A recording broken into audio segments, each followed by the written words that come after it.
Hey guys, you ever clean your car and you get some kind of chemical on your instrument cluster, plastic, that you just can't wipe off, it doesn't come off?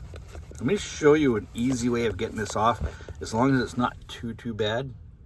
Just take a little bit of this Plastex from Meguiar's and put a little bit on a soft cloth and just kind of like buff out that chemical off the lens. Let me show you. Take a little bit, put it on a soft cloth, just get it in the cloth so that it's like embedded in the cloth. And basically just take it and watch the magic happen. It's for plastic, so these chemicals come off. That's after about a minute of just buffing it out by hand, but you can still see a few spots there. So I'm gonna keep going and I'll show you the results when I'm done. Just make sure your cloth is clean and there's nothing in it like any wire or sawdust or anything like that, you know. So there you go, guys.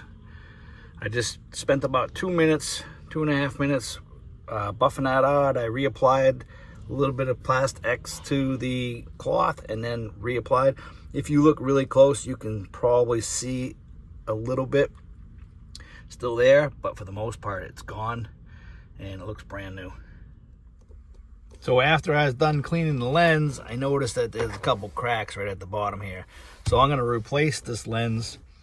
But you know, what a great opportunity it was to show you guys how to clean these lenses up so that you don't have to replace them, and they look so much better when they're clean.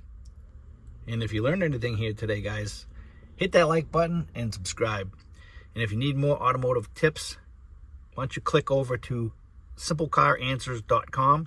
I got a whole bunch of information over there on different noises and different problems that people have with cars. I have videos and pictures, and I explain everything in details.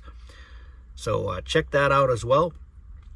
And without you guys, I wouldn't have a channel and I wouldn't have a website. So I thank you very much. You guys, we'll see you in the next video.